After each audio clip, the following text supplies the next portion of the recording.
Bonjour, ici Nicole Bordelot et d'abord merci d'avoir souscrit à cette série balado intitulée simplement Nicole Bordelot en balado. Ça manque peut-être d'originalité, mais je voulais que ce soit authentique, que ce soit un lieu de conversation, un lieu de rencontre et à force de chercher des titres, le plus simple, c'était de commencer avec qui je suis, avec mon histoire personnelle, avec mon parcours. Et si c'est de cela que je vous parle aujourd'hui, c'est peut-être parce que mon cheminement ressemble à celui de bien d'autres personnes. Je suis née dans une région du Québec qui est connue pour ses espaces vertigineux, ses vastes forêts, ses routes de gravier, ses mines et ses grands lacs, un coin de pays qu'on appelle l'Abitibi. Et d'aussi loin que je me souvienne, j'ai toujours eu la certitude que nous venions sur cette terre pour être heureux, pour être en paix, pour connaître l'espace de la créativité, de l'imagination, de l'émerveillement. Je puisais dans des univers variés, dans toutes sortes de livres, des aventures rocambolesques dans lesquelles je me projetais. Je me rappelle que l'une de mes rêveries préférées le soir avant de m'endormir, c'est que je m'imaginais plus tard vivre comme une nomade, pieds nus, dormant à la belle étoile ou dans une caravane, mais sans domicile fixe. Et je me voyais ainsi parcourir tous les continents sans avoir à rendre de compte à personne. Donc c'est ainsi qu'au milieu de l'adolescence, pour moi, le mot liberté a pris la même signification que le mot danger. J'ai commencé à être attirée par des interdits, par des univers qui étaient loin de ceux de mon climat familial. Je suis partie de la maison pour poursuivre mes études. Je me suis rendue à Québec dans un appartement où, sans surveillance parentale, je pouvais enfin satisfaire ma curiosité insatiable et ma soif d'horizons nouveaux. Mais après quelques mois, comme c'est souvent le cas, comme j'avais de moins en moins de repères et d'interdits, je me suis retrouvée déstabilisée intérieurement. Et là, la tension, le stress de devoir étudier à plein temps, de devoir subvenir à mes besoins, amplifiaient mes angoisses existentielles. Alors que je me croyais libre, je m'étais jamais sentie si emprisonnée intérieurement. Puis, un beau jour, il y a une amie qui m'a demandé si je voulais l'accompagner aux États-Unis dans un voyage d'un week-end pour aller voir la mer. Et je n'avais jamais vu la mer à cette époque. Et d'emblée, j'ai dit oui. À l'instant même où j'ai vu surgir l'océan devant mes yeux, où j'ai pu mesurer son immensité, où j'ai senti son souffle, j'ai été parcourue par un énorme frisson. J'ai eu un sentiment d'euphorie, mais aussi un pressentiment que ma vie venait de prendre un tournant, un dangereux tournant. Alors que 72 heures plus tard, mon ami rentrait au Québec, moi j'avais décidé, contre toute attente, de rester sur les lieux et de repartir à zéro pour être libre et heureuse. Et là, la première année, tout s'est déroulé comme je l'espérais. En fait, je vivais le rêve de mon enfance. Je partageais un petit appartement avec des amis. Je vivais de petits boulots ici et là. Je marchais pieds nus au bord de la mer. Je passais mon temps libre au milieu des touristes. La nuit, je pouvais, sous les étoiles, faire la fête. Bref, je croyais que mon plan était parfait et que j'étais pour vivre ainsi libre et heureuse pour le restant de mon existence. Or, j'avais tort. On peut métamorphoser son apparence physique, on peut changer d'emploi, on peut délaisser une relation amoureuse pour une autre, on peut déménager de ville, on peut changer de pays. Mais là où tu vas, tu es.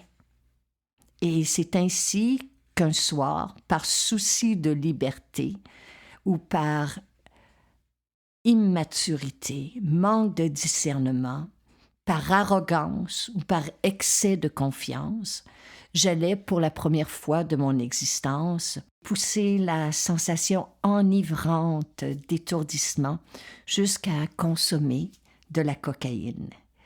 Et à partir de ce moment-là, ma vie allait emprunter une spirale descendante pour les 5 prochaines années.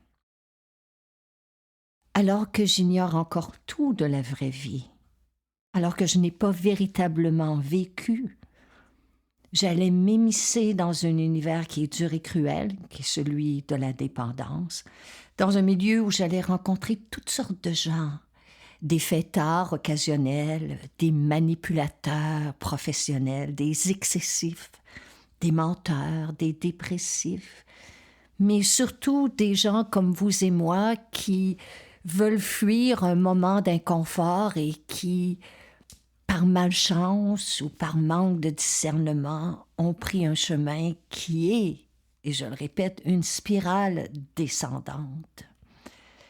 Et ce qui est étonnant, c'est là que je vais apprendre que le mantra d'un dépendant, qu'on soit dépendant à la drogue, à la nourriture, aux jeux de hasard, au sexe, aux médicaments, à l'alcool, à la drogue, au travail, au sport, peu importe notre forme de refuge ou de dépendance, le mantra d'un dépendant, c'est la prochaine fois.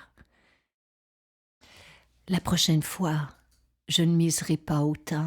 La prochaine fois, je ne boirai pas autant. La prochaine fois, je ne passerai pas autant d'heures devant mon écran. La prochaine fois, je ne mangerai pas autant. La prochaine fois, je vais arrêter de travailler avant d'être épuisée. La prochaine fois, la prochaine fois, la prochaine fois. C'est le mantra du dépendant.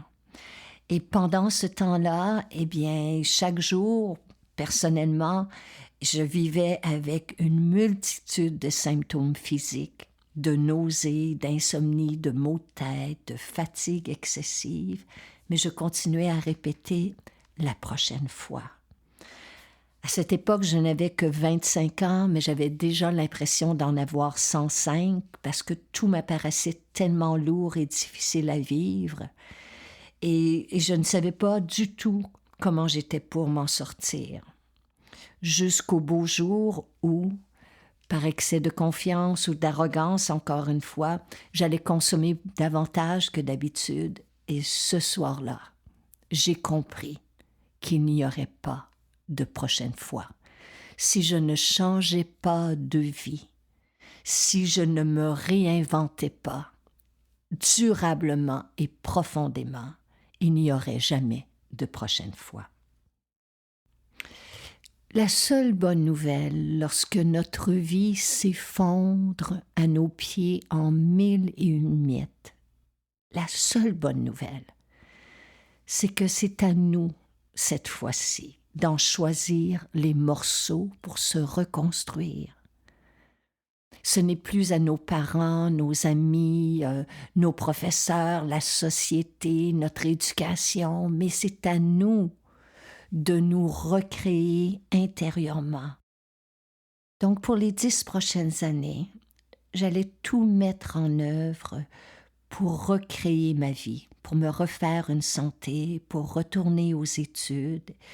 Et après une dizaine d'années, non seulement j'enseignais dans une grande école de mode et je travaillais dans les médias, mais j'avais aussi rencontré le grand amour. Et j'avais l'impression que la vie dont j'avais toujours rêvé, pas celle que j'avais fantasmée, pas celle de mes illusions, mais celle qui demandait à naître et à voir le jour à l'intérieur de moi, pouvait enfin m'être donnée.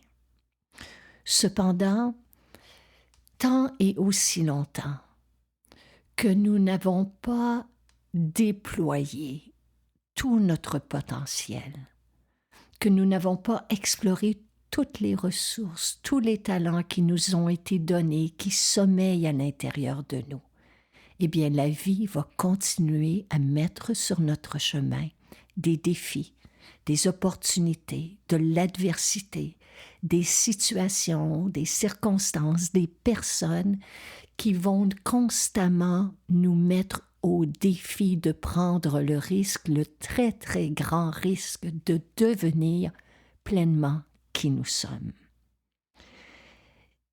Et c'est ainsi, alors que je croyais être finalement arrivée à me réinventer, qu'un beau matin de l'année 1996, on m'apprenait que j'étais porteuse d'un virus mortel à l'époque qui s'appelait l'hépatite C et pour laquelle, à cet instant, il n'y avait aucun médicament.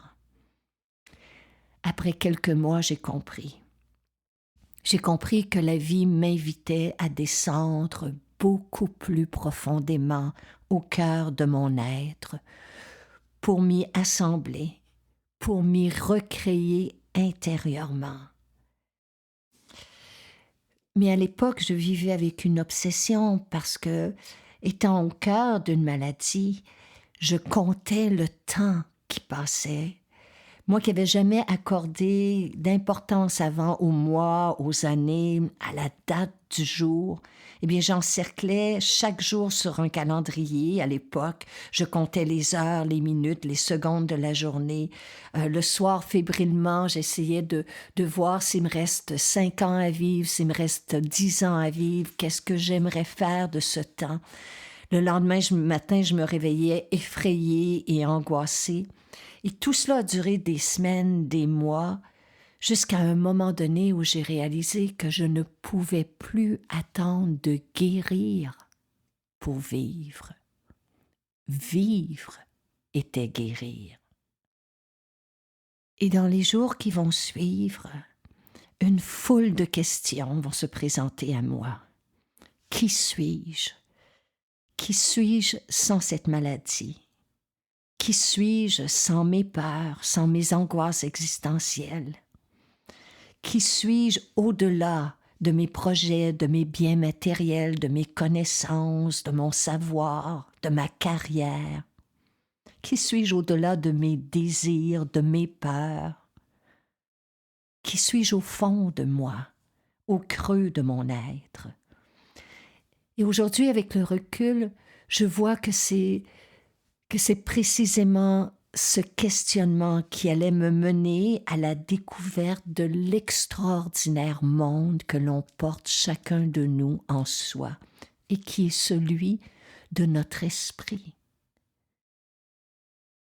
Et peu importe qui nous sommes, peu importe notre histoire, peu importe notre âge, notre état de santé, notre niveau d'éducation ou nos conditions de vie, c'est en notre esprit que se trouve un incroyable pouvoir de transformation.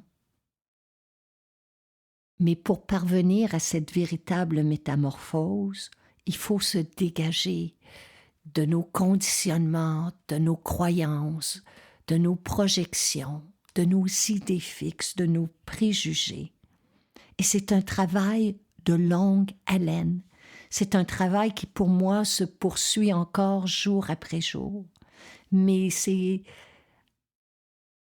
en découvrant que le véritable bonheur, celui dont je rêvais depuis que je suis enfant, ne tient pas à une circonstance extérieure, ni à une situation particulière, mais que le bonheur, la paix intérieure, la liberté, c'est un état d'être qui est déjà là, en soi, et qui ne demande qu'à surgir, qu'à être retrouvé.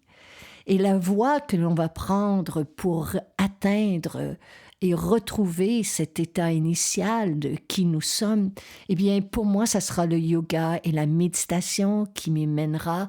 Pour d'autres, ça pourrait être différentes voies, différents cheminements, différents parcours.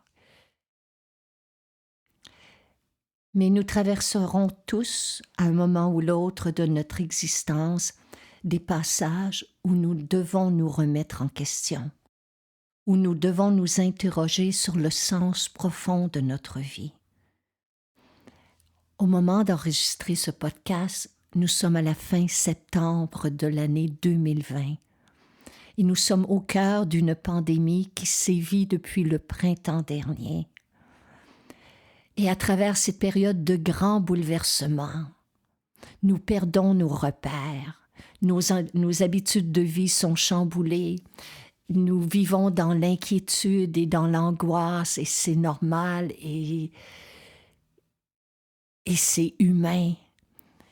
Il y a des gens qui sont inquiets pour leur santé, inquiets pour leur emploi, inquiets pour leur entreprise, inquiets pour leurs enfants, le futur de leurs enfants, inquiets pour la santé d'un parent qui est vieillissant. Bref, notre société présentement est chamboulée et ballottée par les grands vents des changements. Mais je pense que c'est aussi une opportunité qui nous est donnée de remettre de l'ordre dans nos priorités, de revoir nos valeurs, et on peut trouver au cœur des difficultés un cadeau inestimable, vous et moi, et c'est celui de faire la connaissance réelle de qui nous sommes dans notre fort intérieur. Nous ne sommes pas notre histoire, et même si aujourd'hui je vous ai raconté mon parcours, tout cela fait partie du passé. Ce n'est pas qui je suis en cet instant même. C'est une expérience sur laquelle je peux m'appuyer, peut-être ou peut-être pas, mais ça ne définit pas qui je suis. Aujourd'hui, alors qu'il m'a fallu 30 ans pour guérir de la maladie, que je suis devenue maître en yoga et professeure de méditation, autrice et conférencière, je vois que la véritable guérison est celle qui débute par la connaissance de soi. De la connaissance de soi, mais aussi de la compassion envers soi. Indépendamment de la situation dans laquelle vous vous trouvez présentement, indépendamment du défi ou du conflit qui est devant vous, quelles que soient les circonstances, la première chose est d'adoucir votre regard envers vous-même, de vous rappeler que vous n'êtes qu'un être humain, avec ses forces et ses faiblesses, ses limites et ses capacités, ses qualités et ses défauts. Quels que soient vos problèmes, quels que soient les moments difficiles que vous ayez à traverser, la compassion remplace un sentiment d'injustice ou d'impuissance par la conscience de ne pas être seul à vivre de tels instants. Lorsque notre cœur s'ouvre à la compassion, nous réalisons que bien que cet instant soit inconfortable, d'autres le vivent également. La compassion ouvre le cœur et ouvre l'esprit. On se sent unifié, centré en nous-mêmes, enraciné à la vie. Et cette connexion, cette compassion nous apporte la force et le courage d'avancer. Mais la force et le courage également de demeurer entièrement présent, totalement conscient, pleinement vivant en cet instant. Alors que toute petite, en Abitibi, je rêvais de liberté. Je réalise aujourd'hui que la véritable liberté, c'est celle qui est intérieure. Et c'est celle qui nous donne le courage d'accueillir la totalité de qui nous sommes. En ce moment, vous et moi, nous avons le choix. Nous pouvons rester enfermés dans la résistance, dans nos peurs, nos inquiétudes, nos angoisses. Nous pouvons endurcir notre cœur et laisser notre esprit se fermer. Ou nous pouvons prendre le risque, le très beau risque, le vertigineux risque d'être pleinement présent, de nous ouvrir à la totalité de la réalité, si inconfortable soit-elle. Et nous pouvons prendre le risque, dès maintenant, de dire oui à notre vie. Oui, dans ce qu'elle a de plus merveilleux et de douloureux. Oui, dans ce qu'elle a de plus magnifique et de tragique. Car le seul instant où vous et moi nous sommes vivants, c'est ici et maintenant, en cet instant même. Sur ce, je vous dis merci de votre présence, de votre écoute bienveillante. Que la vie vous soit douce et à la semaine prochaine.